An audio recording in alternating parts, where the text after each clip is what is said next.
Hey everyone, Armors with KC Honda here. Just wanted to show you the new Honda Passport. Just came back from my first test drive with it, my first hands-on with her.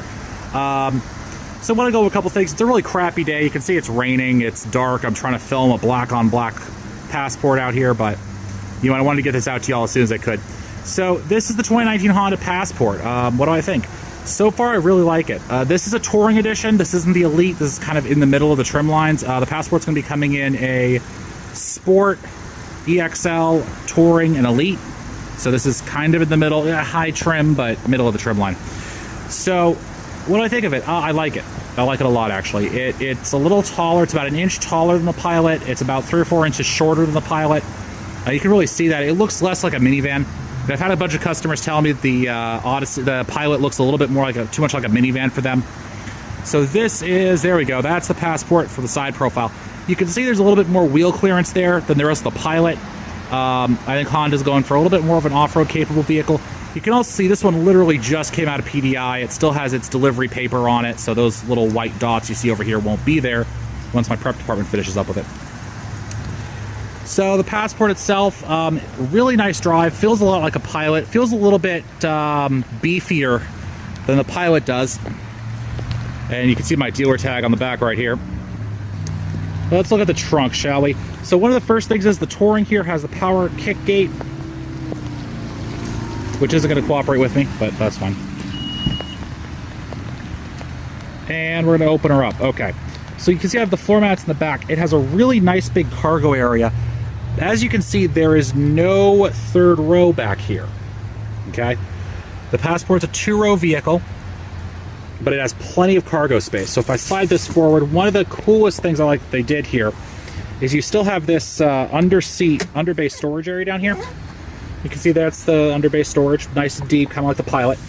But then I can lift the rest of this panel up, and that's your spare in there.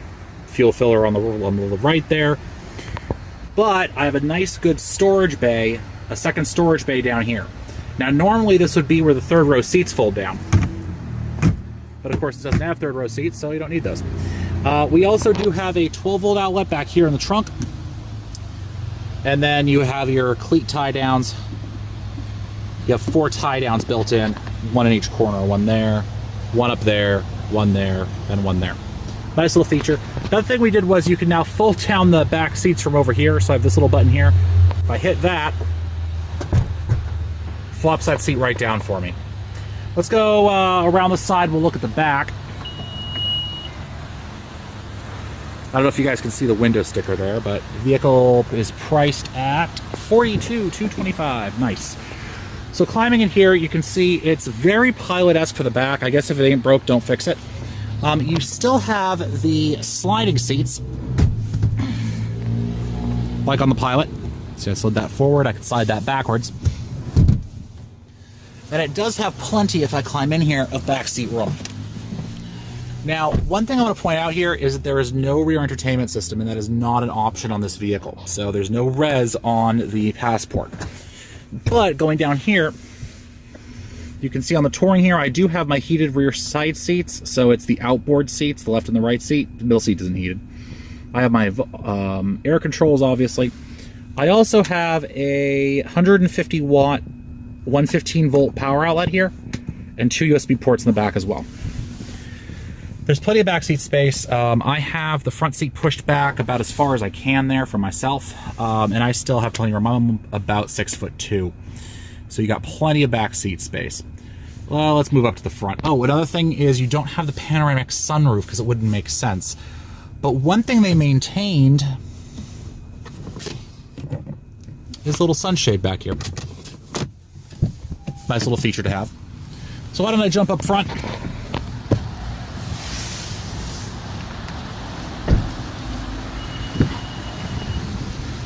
You can see it still has its delivery wrapping in it. Oof. All right, there we go. Oh, all right, Pilot. Pilot interior. If you've ever driven a Honda Pilot, you'll know this interior in the front pretty well. It's a couple different touches to it. Just in some of the accenting, it's a little different. You have the second generation display audio system up here. So I'm not going to go through all the features on it, but you know, you have your Garmin navigation system there. Android Auto, Apple CarPlay right there, trip computer, all that stuff. You still have the AT&T wireless hotspot. That's on the Touring and Elite trims. That also means you have the full Honda Link suites. You have the concierge, remote security, those packages available to you. And the that does give you a, let's see, geofencing. Okay, I'm gonna have to do a full video on Honda Link at one point. You got the geofencing capabilities. You got the Where's My Car functionality. The biggest one is you have cell phone-based remote start, and that's anywhere you have a cell phone connection. So pretty handy. All right, coming down here, this should look pretty typical to everyone who's seen the inside of a Pilot before. Yep, that's from a Pilot. This is obviously from the Pilot as well. You have your heated seats here. The Elite's gonna have the heated seats here. The Elite's gonna have the heated and cooled seats, whereas this just has the heated seats. Still has tri-zone air control, as you saw. And then this is the second generation, so you have the actual volume knob there in the center. You still have the intelligent variable traction management, so you can see here I can switch between snow, mud, sand, back to normal. I can enter to confirm that. In terms of this area up here, this is an all-wheel drive version, so I have my intelligent torque vectoring, phone controls, navi controls, maintenance settings, units blank. Okay, that's pretty standard. So you still have this vehicle does have blind spot information. The sensor, the display is right up here. The sensors are in the back corner. And then you still have, if I put her in reverse, you know, same sort of backup camera that's become very common with the Hondas in general. Another feature though that we have, and this is off the 19 Pilot, is that you do have the power folding mirrors. So that's a feature that a lot of my customers have been asking for, that they really wanted. Honda finally sort of caved and added those in. And then of course over here you have your seat position memory and some of your sensing components and the parking sensors down here. You know, all that econ mode button right there. So what do I think of the Passport? I like it. I like it a lot. It drives really nice. I think it's even smoother than the Pilot, to be honest with y'all. I think, it's market segment. So its market segment is targeted at sort of your married, dual income, or at least dual income households, no children. It's sort of known by the slang term DINK. Dual income, no kids. Sort of young professionals in their 30s maybe, combined family income probably about 100 grand, I think. So the idea is, you know, you have plenty of space back here for clients and customers, etc., or other adults you want to be driving around, but you don't have any kids, so you don't need that big third row. And you want something that looks a little bit more aggressive than the typical Honda Pilot. So that's sort of where this vehicle's been positioned. In terms of people, it's sort of market attachment. Let me turn the lights off so you can just see what the interior here looks like with the lights off.